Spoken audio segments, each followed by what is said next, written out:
Good morning. Thanks to everybody that's joining us already. We'll just give everybody a minute or two to log into the webinar and then we will get started.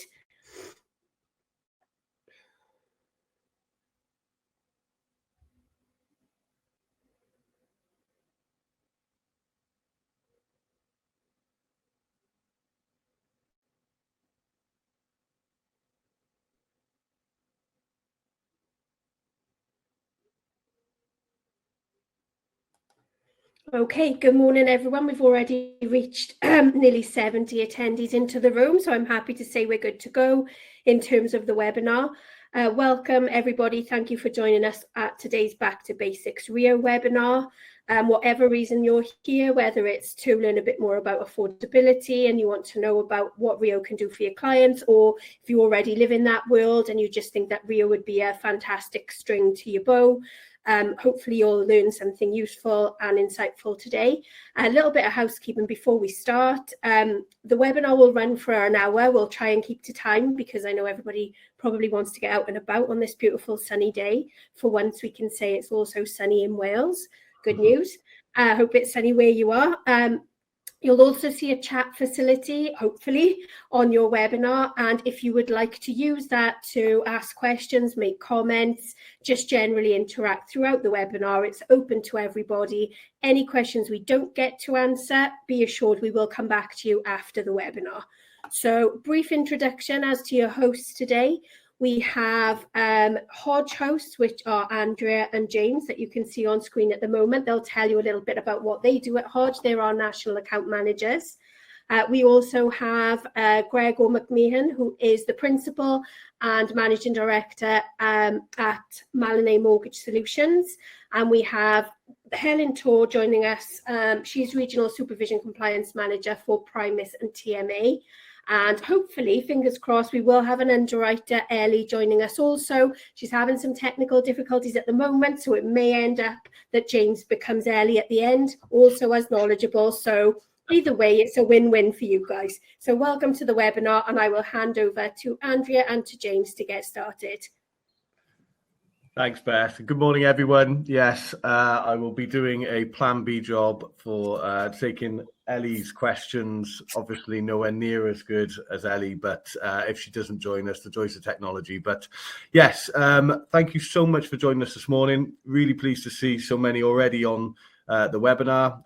We're already over 80 on a sunny day like this. That's it's really good to see the interest and the continued build-up of interest and awareness of this part of the market, which obviously the RIO product plays a key role within the later life market.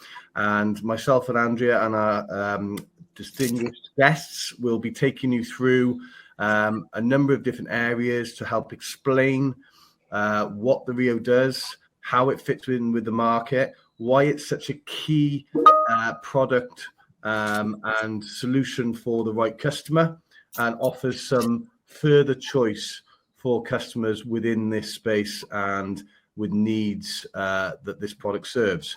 So Beth mentioned, I am James Enos. I'm the National Account Manager for Hodge in the South, and I manage networks and clubs for Hodge and work alongside my colleague Andrea, who is the National Account Manager for the North.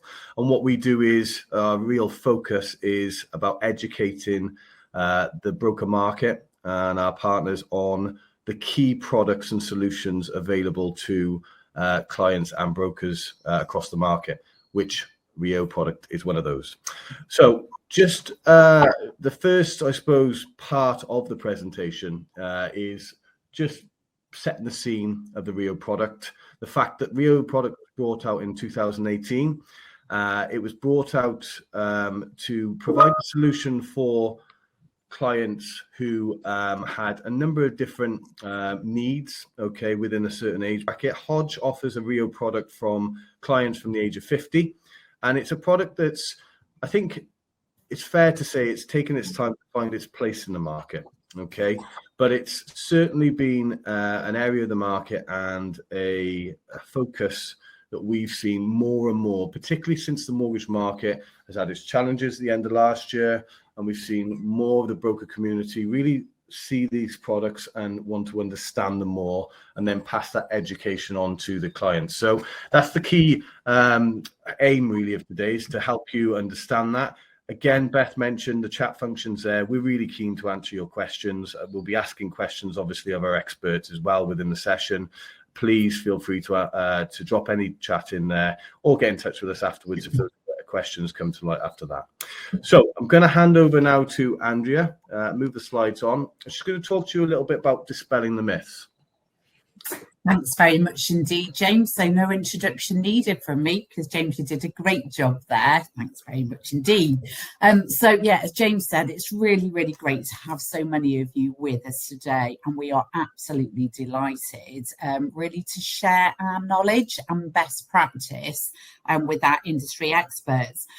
But first of all, when we think about RIO, generally RIO is misunderstood. So whether you're currently in the later life market, should I say, or whether you're actually looking to get into the market, or maybe wanting to find out a little bit more how you can help your clients who absolutely have so much needs for this type of product, then this session should become really, really useful. But when we're out and about, James and I and the rest of our team absolutely we have all sorts of comments with regards to the RIO. So, you know, today's session is all about dispelling those myths. So to give you an example, yeah, it's interest only. This will be detrimental to my clients as they don't want to downsize. So as we go throughout the session, we'll actually show you that there is no need to downsize with the RIO product. And my clients don't want the pressure of an end date, so equity release is the way forward. And again, we will show you that there is no end date with the RIO product. And most importantly, my compliance officer won't allow this case to go ahead as it's interest only and it's lending into retirement. So this is probably one of the main, myths that we have out there. So we are so delighted to have Helen Tor to join us today, who's going to talk around general compliance. So the aims of the session. By the end of the session, hopefully, we will have enabled you to think a little bit different about the market. There's huge opportunity out there for you and your clients. Hopefully, we would have described to you RIO, what's in the name, so you'll understand a little bit more about the product. And then we've got our very important Ask the Expert Q&A. So please, let's make this an interactive session. Do join in the chat. Any questions, please ask away. So back over to James. Thanks, Andrea. So that should have positioned it for you, okay, giving you a good understanding of where we're going to go with this. So what we're going to do is I'm going to go straight into, I suppose, explaining what's a specialist. And I suppose it's quite obvious to those experienced in the market.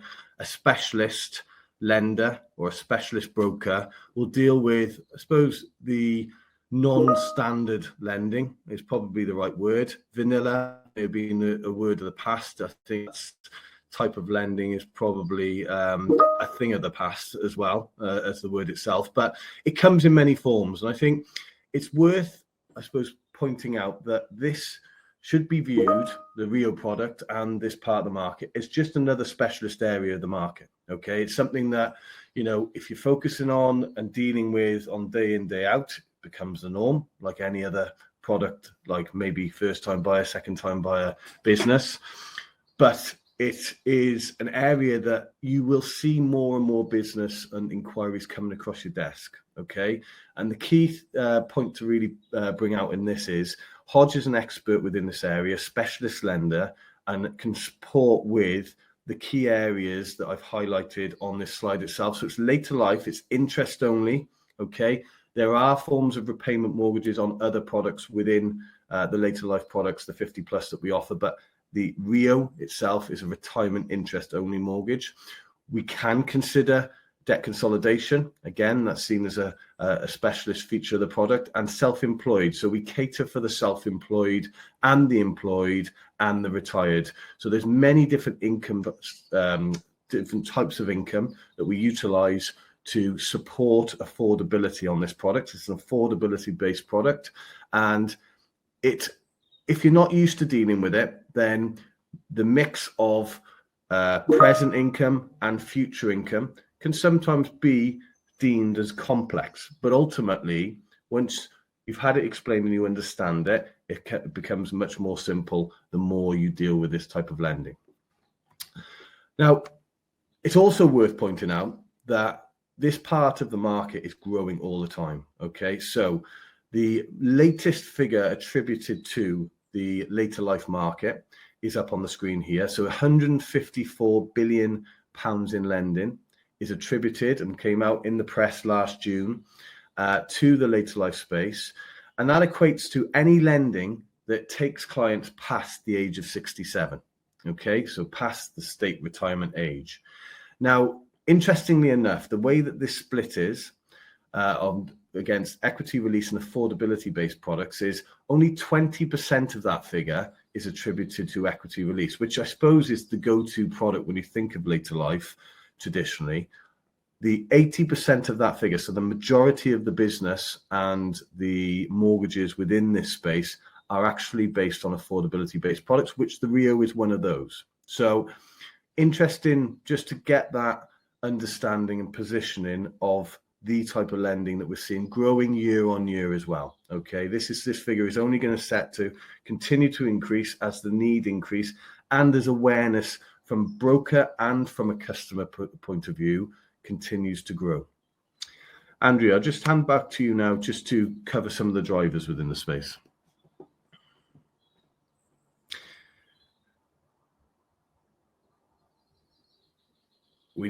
Can't hear you, Andrea. That's better. Oh my word, sorry, I do apologise. Yeah, so as I was saying, drivers and demographics. So absolutely, what type of customer will fit? What type of customer will you get walking through your door who really is a RIO or a 50 plus customer? So first of all, lots of different things for you to think about. So I'm sure that we're all aware the UK is absolutely an ageing population, with 1/3 of us being over the age of 55. And of course, with 1 in 3 children now expected to live past the age of 100, the market is only going to go one way. The market is getting bigger and bigger year on year, as James has just explained. And of course, people are working longer with the advancements in medicine, etc. People are working longer. Retirement age is absolutely open for debate. So, you know, people nowadays will choose to retire when they want to retire or when they need to retire. So retirement age is 66, 68, but people may need to actually work longer just to make sure that they can maintain their existing lifestyle, or it may be that they choose to work longer. And also, really interestingly, we've seen a massive increase, so 38% increase in first-time buyers over the age of 55, according to UK finance data. And when I say, when I explain this to brokers, some brokers will say, oh, it's a bit weird. You know, why would you be a first-time buyer at the age of 55 or over? Well, of course, there's lots of reasons. So it may be that your client is a long-term renter. It could be local authority, for example, and they've just come in to a legacy, so just inherited a lump sum of money, and for the first time ever they've actually now in a position to purchase a property.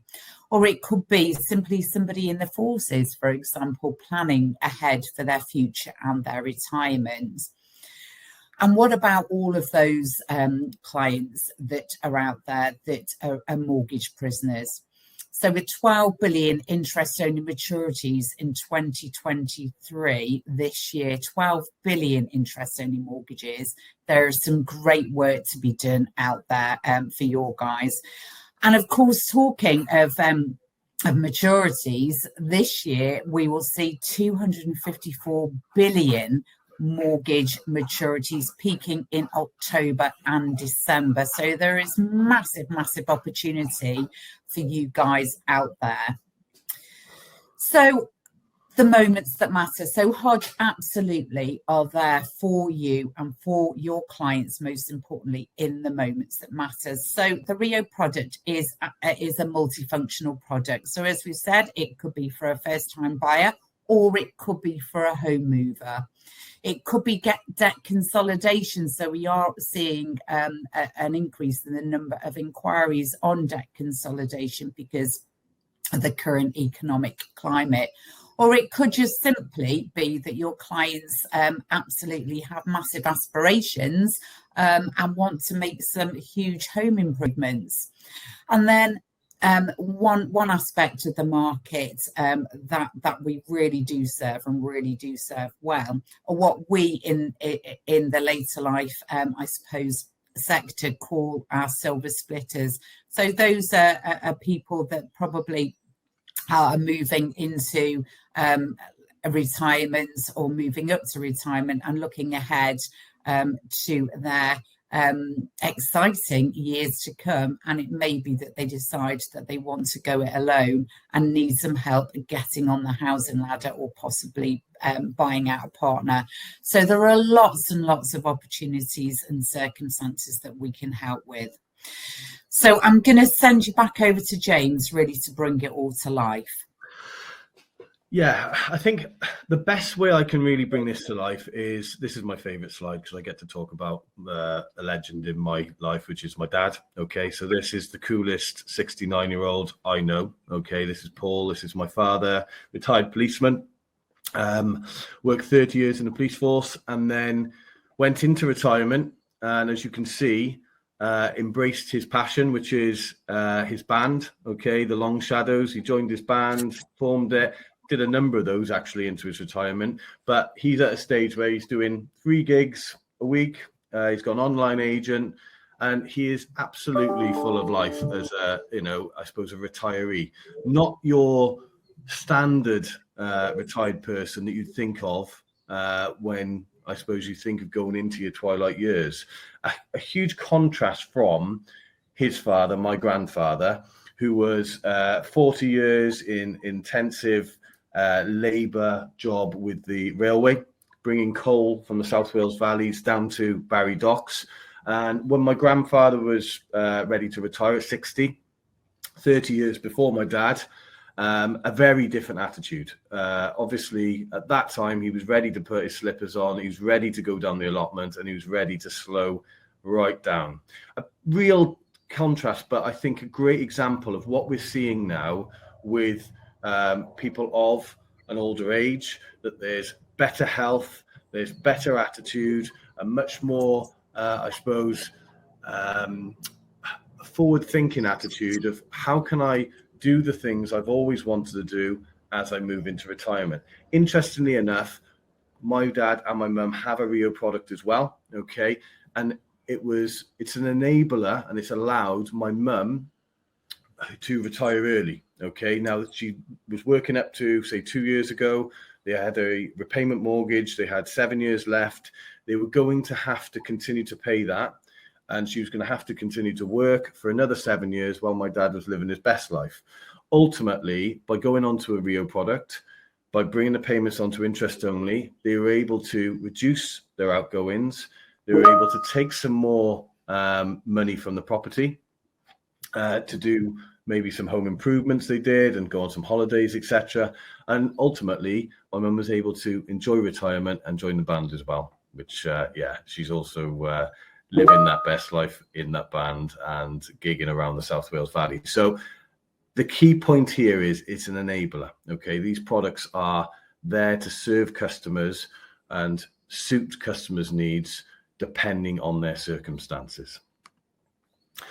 So a quick overview of the product is that it's a functional product. We've talked about the many different reasons that a RIO product might be considered by clients. But again, it's about the income streams as well, and how clients can support the affordability from the journey of taking that mortgage right the way through into retirement. So we'll take self-employed and employed income up to the age of 80. Okay, that's quite unique in the market. It has to be plausible. So many clients now are able to continue working either because they have to or because they want to, well past that traditional retirement age, as Andrea mentioned earlier in the presentation. 72 is around about the average that we see at Hodge, where people are looking to retire. But it is quite plausible with technology that clients who are in a non-manual job, an administrative job, could work well into their 70s up to 80. So we do consider that, and that can really help with affordability. Obviously, we take pensions as well. We're going to talk a little bit about that in the questions a little bit later on. But as those pensions hit, say your state pension, maybe you've got a defined benefits, defined contribution, or a pension investment, we'll take those. And also other incomes like land and property. We'll take 90% of the latest SA 302. That could be a big help in supporting throughout the term of the mortgage. So flexibility is the key, and helping you understand what's plausible and what can be used to really support it. If you've got mortgage prisoners, 6 times income, so we have an enhanced multiple for pound borrowing or less. So that can really help those who maybe come to their end of their term and looking to try and find a lender to help them out. And the early repayment promise is a great feature. And that is a feature on both our RIO and our 50 plus product, and effectively means if the client's circumstances change during the ERC period of the mortgage and they sell and move out of the property, we will waive the ERCs. Okay, that's the caveat. You just have to sell and move out. It may be because they're downsizing. It may be because they had a preconceived illness that unfortunately has got worse, or it just may mean that they have decided to move in with family. Whatever the circumstances, that flexibility is really important feature for clients to understand before they go into this type of product. Just a very quick comparison to equity release, because both of these ultimately are lifetime products. Okay, they both utilize the equity within the property, and they both have no end date. Okay, but the key difference is generally on a RIO, we will lend up to 75% on interest only, and the loan to values are generally greater at a lower age on a RIO product. They generally move up as you get older with equity release, where lenders can offer a higher LTV because the client is older. So sometimes you might find that a older borrower as such is able to borrow more or what they need on a RIO today, but maybe they're in a position then to consider an equity release later on down the line. You make repayments on a RIO, many, and they have to be made as contractual. So you have to make interest only payments, and it is based on affordability as well. Ultimately, with equity release, it's not affordability based, it's based on the security property. And although you can on most equity release products make payments, you don't have to. There's no contractual requirement for that. So hopefully that's given you a bit of comparison on those two. I'll hand over to Andrea now to finish off the next couple of slides, and then we can move on to our Q&A session. Thanks very much indeed, James. Just needed to make sure I put the microphone on before I started again. So we are now coming to the end of our short presentation. I do really hope that has really helped bring it to life. We know RIO absolutely is a niche product for a niche market, but there's some really good work that you can do out there, and it is a great solution for your clients. But what we do here for you at Hodge is we will work with you every step of the way. If you're new to RIO, or if you really want to make sure that affordability is there, we've got a team of BDMs out on the road and a team of experts on our BDM desk who can talk to you about affordability and help you build it up. And along with some expert underwriters who absolutely worked in this in this area for many, many years and really do get what you need. So this is just information with regards to how you can find out who your BDM is. Take a look at the portal, and if you want James or I to come out and visit you and talk you through, please get in touch and please do let us know. So James, back over to you. Fantastic. Thanks, Andrea. Right, we're going to go on to, I suppose, the meaty part of the webinar now, which is we've framed the understanding of what's driving the market. We've given you a good background, really, of the opportunity within the market. So I'm really pleased to introduce our first guest, Gregor McMeekin, from Director of Millennium Mortgages. Gregor, it would be good if you could just give a short introduction quickly, just to let the audience understand, I suppose, how you utilize these products and your the reason we brought you onto the webinar as an expert today. Sure. Thank you for the introduction. Morning, everybody. Hope you're finding this helpful. At Millennium, we're later life specialists, so our team deal with equity release as well as all the traditional mortgages, and we will look for any client who is in later life lending at the different products, whether it's a just traditional mortgage, a RIO product, or an equity release product. Yeah, I'm a massive RIO fan. They're fantastic products, so all good. Yeah, no, that's fantastic. Appreciate that. And I think, pulling out from what you said there, it's about the choice of products, about a range of different products within this space that is the key, really, to finding the right solution for clients. Because we recently conducted a deep dive research with the broker community, focused on RIOs and their understanding. And it really did come out quite clear that there was a lack of understanding of the products and the RIO products and the features that are available. So it would be interesting to really get your, I suppose, view on why that is, and maybe again what lenders need to do to help the broker community improve their understanding. I think more of this is exactly what we need: more education, more opportunities to learn about it. Why do people not know about RIOs? Well, you've got mainstream lenders and equity release lenders both spending millions and millions on promoting their products.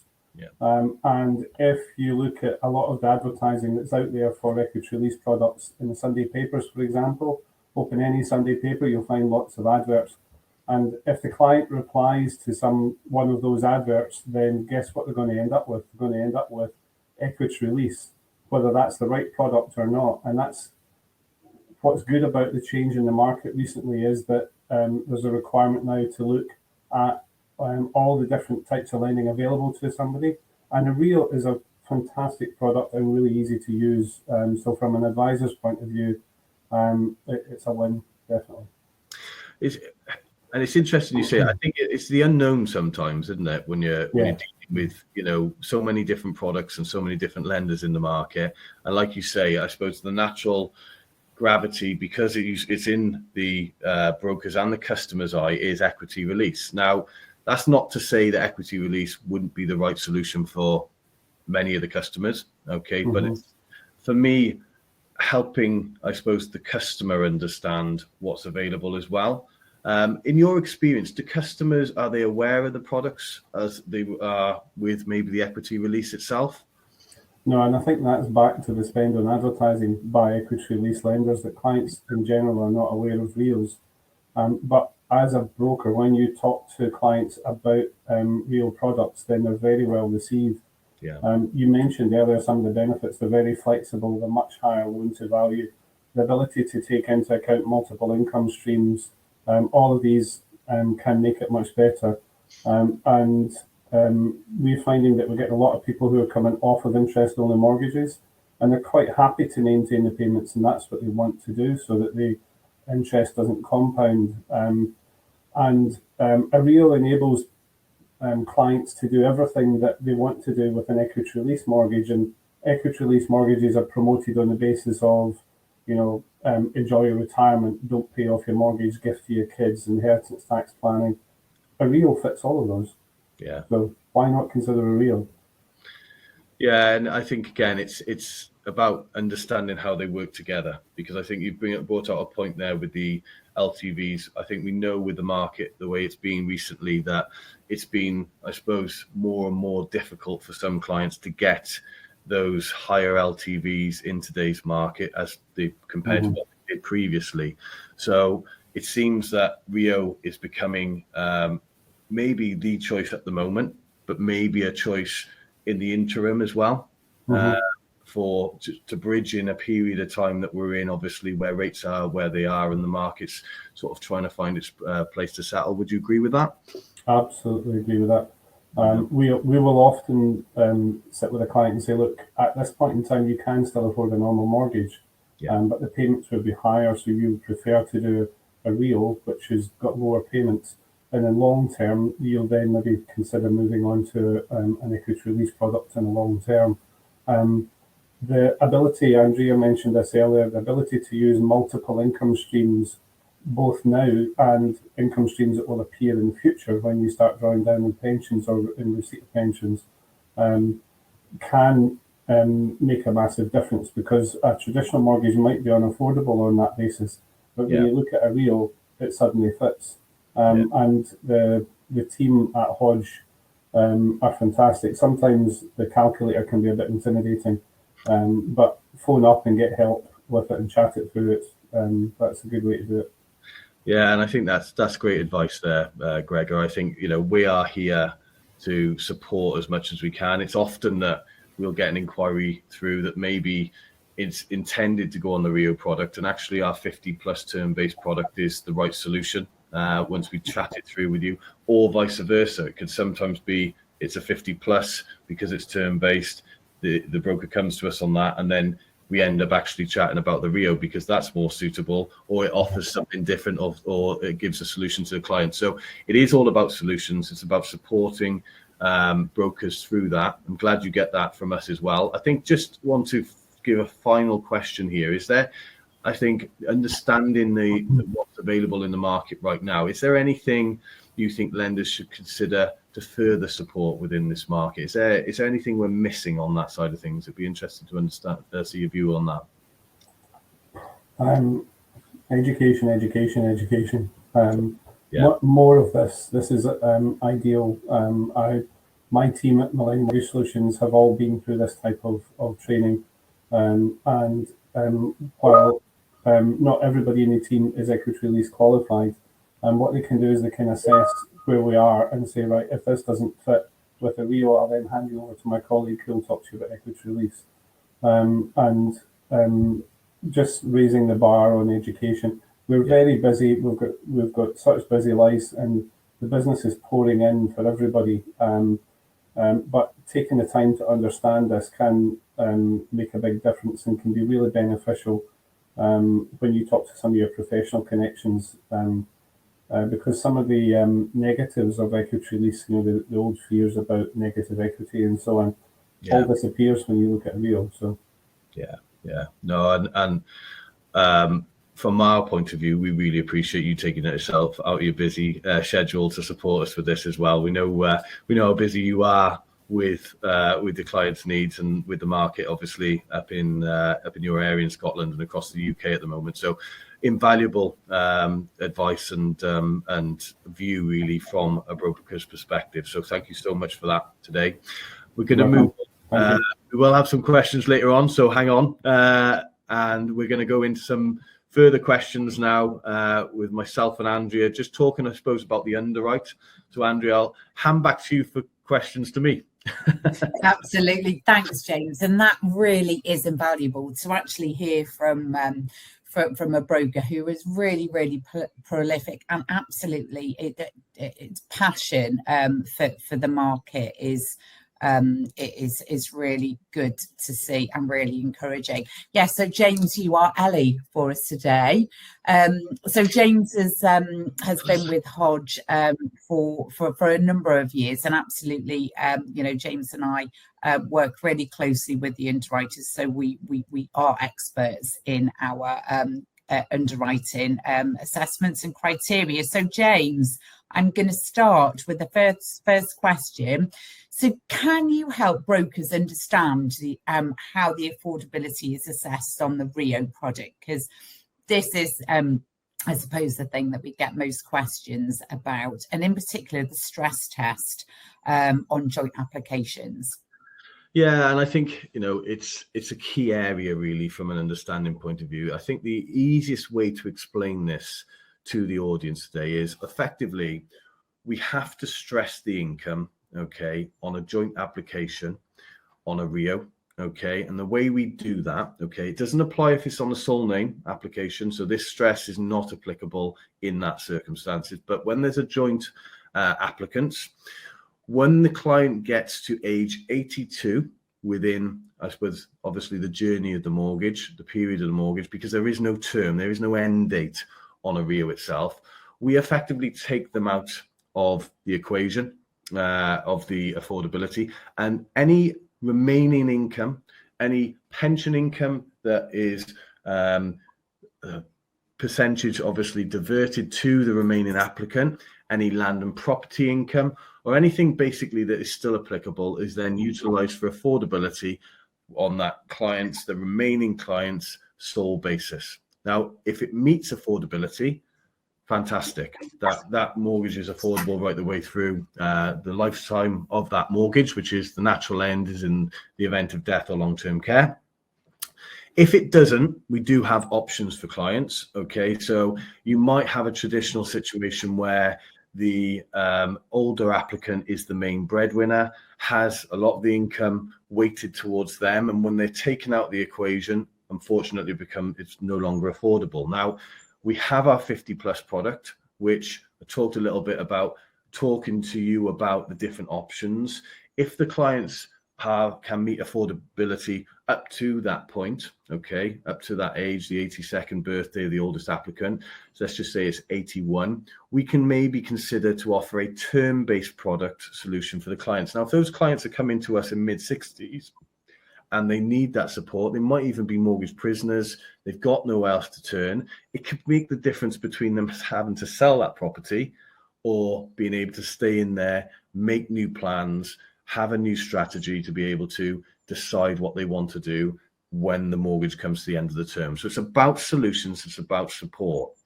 So that's the stress in a nutshell, okay, but we will support you on any inquiries you've got or any affordability assessments should you need to when you contact us.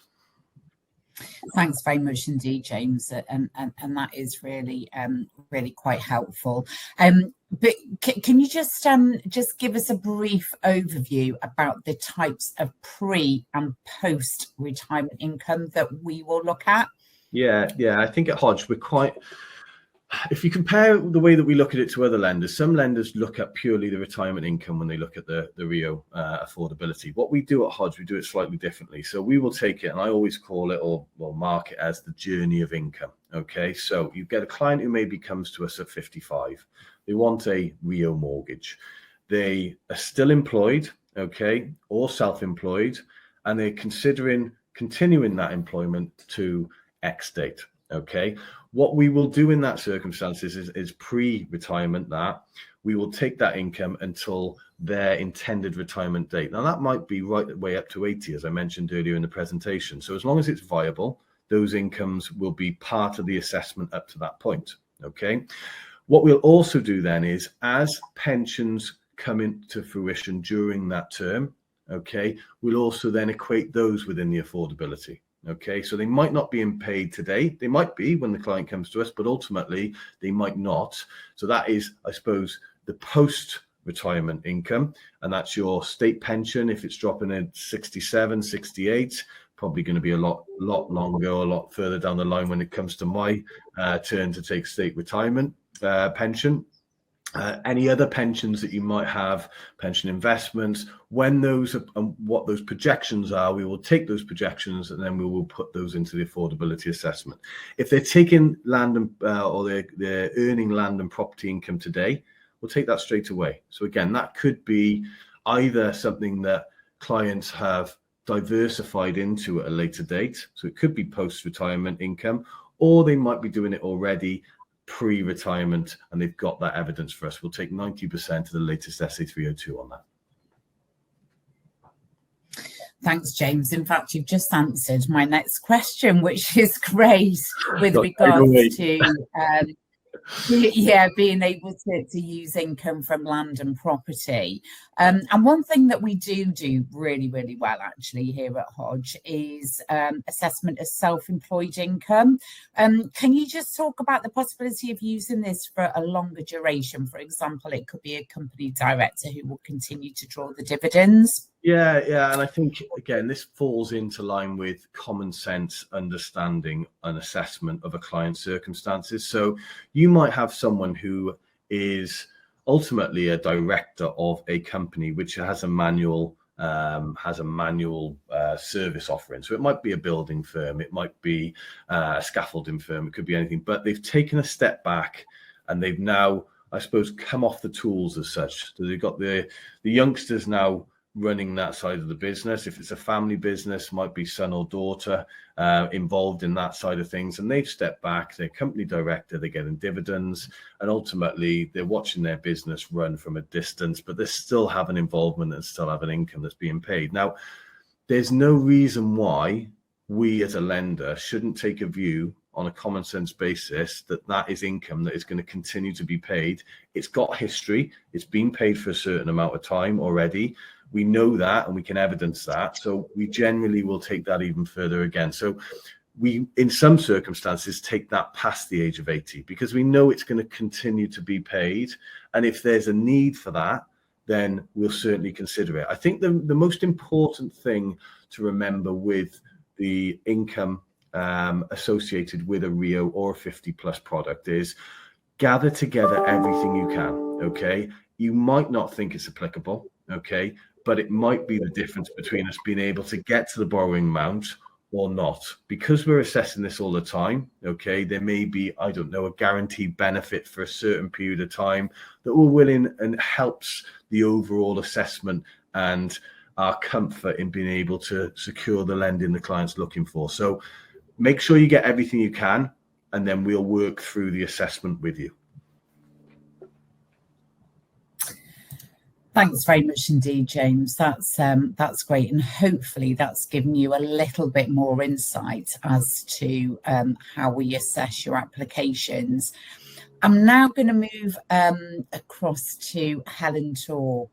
Helen, hello, Helen. Good morning. There she is. Helen, morning, Helen. Morning. Helen, could you just for our delegates, could you just give us a brief overview of your role?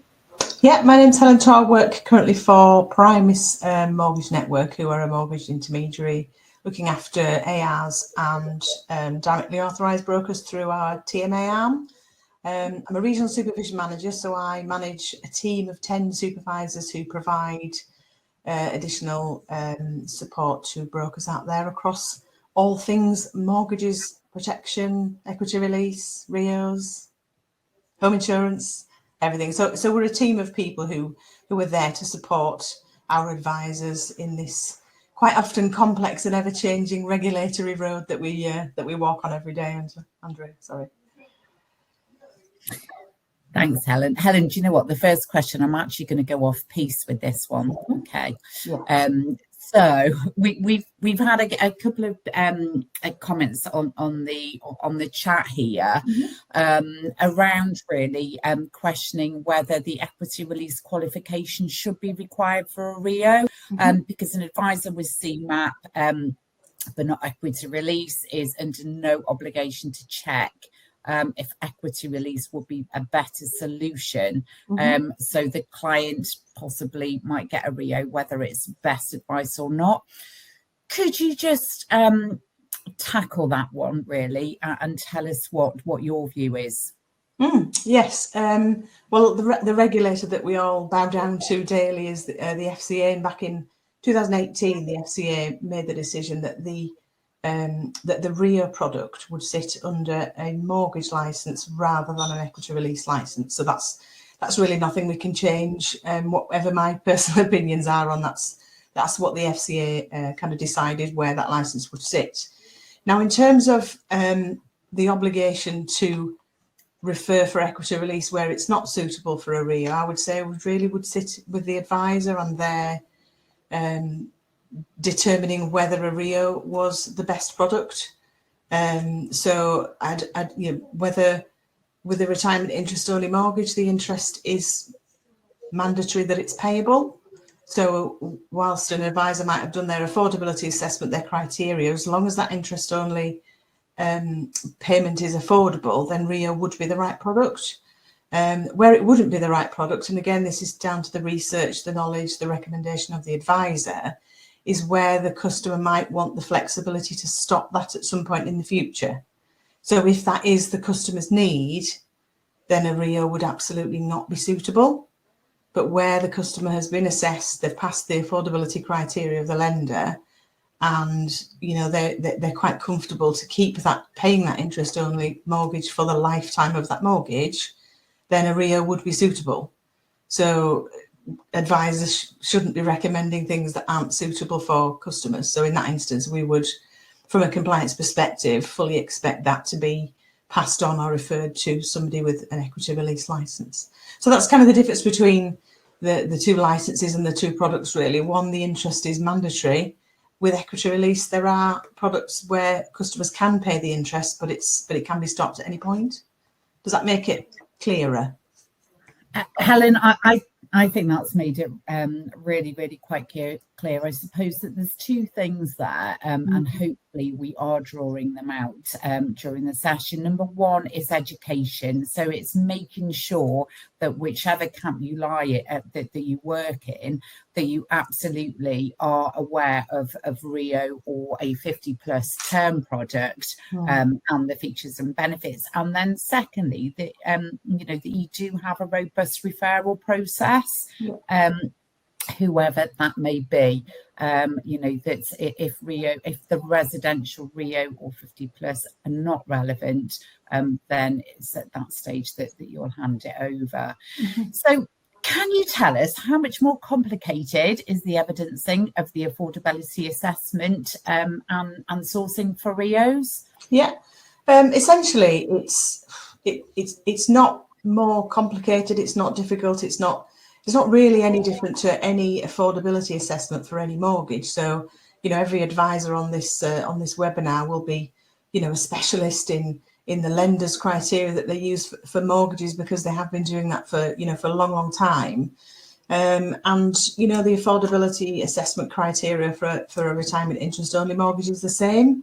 But as James has referred to earlier, sometimes it can be more complex with self-employed, any income into retirement. But essentially, it's important to understand that when looking at affordability and assessment, it's the same process, if you like, from a regulatory perspective. Once the advisors had their meeting with their customer, and residential mortgage or a standard mortgage has been considered first, but as long as the customers can afford the interest only and they don't have any desire to pay that mortgage back, then in terms of it being different to a residential mortgage is no different, really, only slightly more complicated. Yeah, absolutely, and that is really quite interesting. But from a compliance perspective, okay. What would you say is the best way to approach evidencing that the advisor has done the right thing for a customer when it comes to recommending RIO? And I think it probably goes back to what we were talking about on that first question. Yeah, well, basically always document your research into other avenues first. So we've talked about standard mortgages, because the RIO is a residential mortgage, but actually a standard mortgage should always be considered in the first instance. Plenty of notes on your cases, plenty of notes in your suitability report, really, that really tells the story of the customer's circumstances, because it's really important, especially now with Consumer Duty coming into force, that the customer understands the product that they have bought from you. So your suitability letters and your cases really should tell the story of how you actually got to that recommendation, really evidencing that you know your customer, you've taken all reasonable steps to allow them to pursue their financial objectives, whatever that objective might be, whether it be retiring and playing a guitar around the South Valleys, whatever that customer's needs and wants are for that mortgage should be documented. Fact-finding requirements are the same as for standard mortgages. Any later life lending advisors should really encourage customers to involve family members or third parties. Proof of income is the financial assessments, bank statements, all the usual identification of their customer. Depending on what sourcing tool advisors use, they should always evidence that they've considered a standard mortgage in the first instance.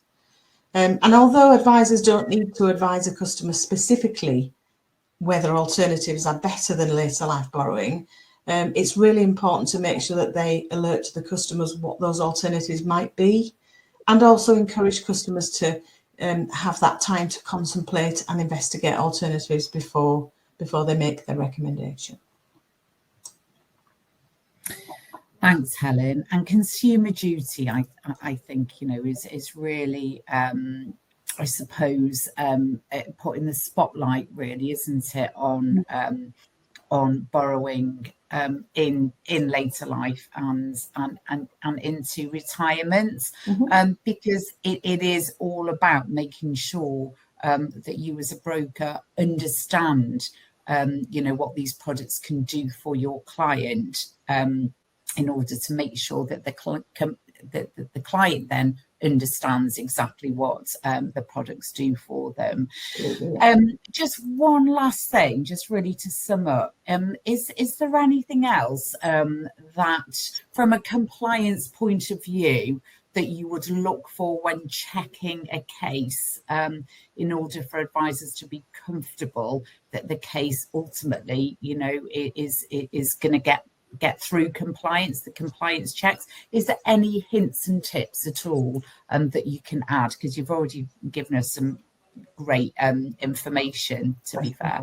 Of course, yeah. I mean, when checking a case, obviously we would check to make sure that any sourcing that's been used, and I know there are a number of sourcing tools out there that advisors can use, that sourcing has demonstrated that both a conventional mortgage and a RIO have been sourced together. So we can almost tick off the fact that a standard mortgage wasn't appropriate, and therefore that's why the advisor recommended a RIO. And also, with any later life lending, there needs to be some form of check that any state benefits and grants have been checked and they're not going to be affected by any recommendation. James made reference to it before. Evidence of income in retirement has been obtained, so pension, investment, trust income, self-employed income. And any alternative solutions have been discounted, really.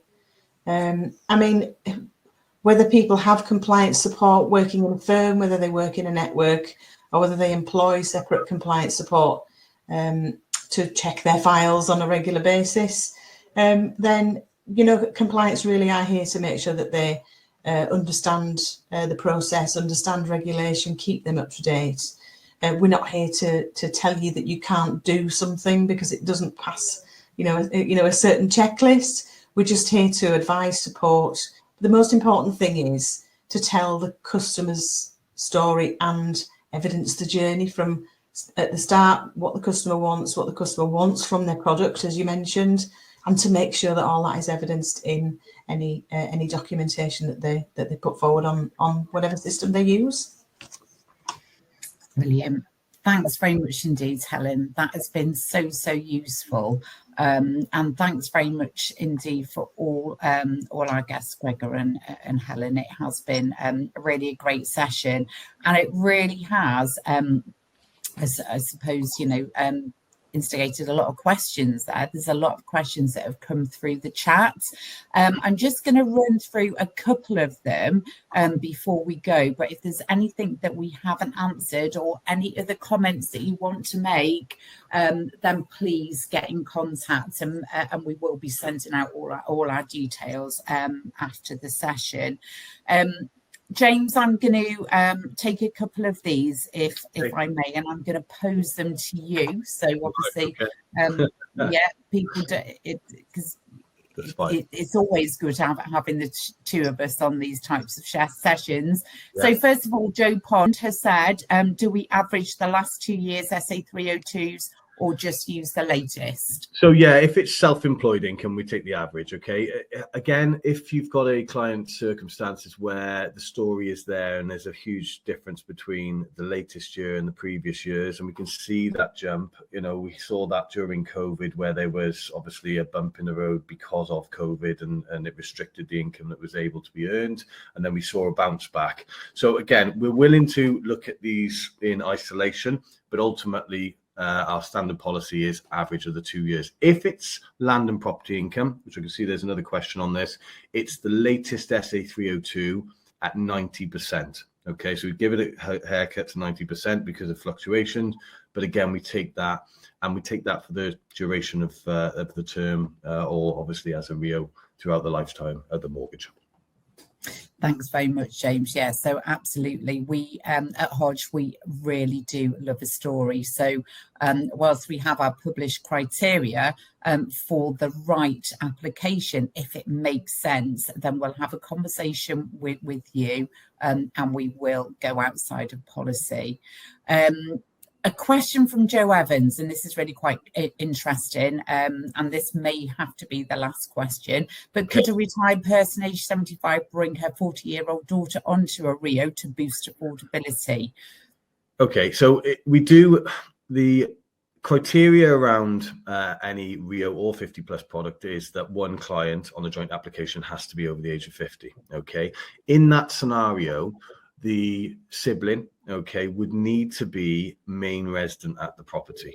Okay, if it's critical that they need their support from a financial point of view, they've lived there for many years and they are permanently resident, we would consider the overall case. Okay, again, we'd need to assess it and just understand exactly what the client's situation was, but it's not something we'd immediately say no to. Okay, the clients, you do need to have just one of those clients over the age of 50, which is quite unique to Hodge. In saying that, there is more work to be done in that area, we believe, particularly on the intergenerational side within this space. I think more and more children and grandchildren are willing to support their parents and grandparents. So there's, for me, and I know we've discussed this at Hodge as well, potentially some innovation required within that space, where we're seeing more of a need on a reverse guarantor basis. But ultimately, we will, in that scenario, certainly review the situation. Thanks, James. And I suppose that's the thing, really, to leave everybody with. Hodge are very much innovators within this space, and we are continually watching. We're watching what's out there in the market. There are a lot of innovation, around the later life products, and there's a lot of high street lenders that are now also moving into this space. But we actually, we do believe in staying relevant, but most of all, we do believe that we are here to service you and your clients. So that gives us 2 minutes before our session is going to end. So I would really like to take this 2 minutes to thank you all for attending, and thanks very much indeed for your input. It's been a really, really good session.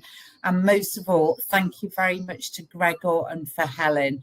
I do really think that you really bring the whole session to life, really. Absolutely. Because it is you guys out there that are on the coalface, as it were.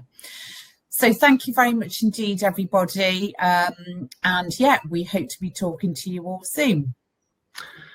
Thanks all. Have a great day.